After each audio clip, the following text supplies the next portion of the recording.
গরমে দুপুর মানে হালকা খাবার। আর আজকে সকাল সকাল বাজার থেকে চিংড়ি মাছও নিয়ে এসেছে।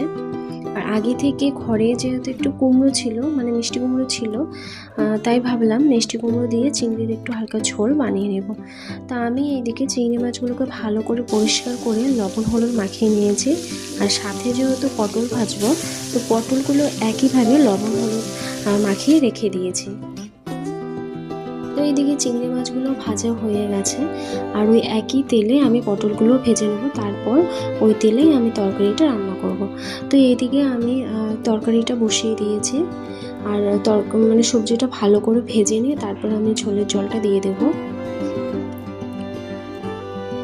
তো এইদিকে ঝোলটাও প্রায় হয়ে এসেছে, মানে মোটামুটি ফুটে এসেছে।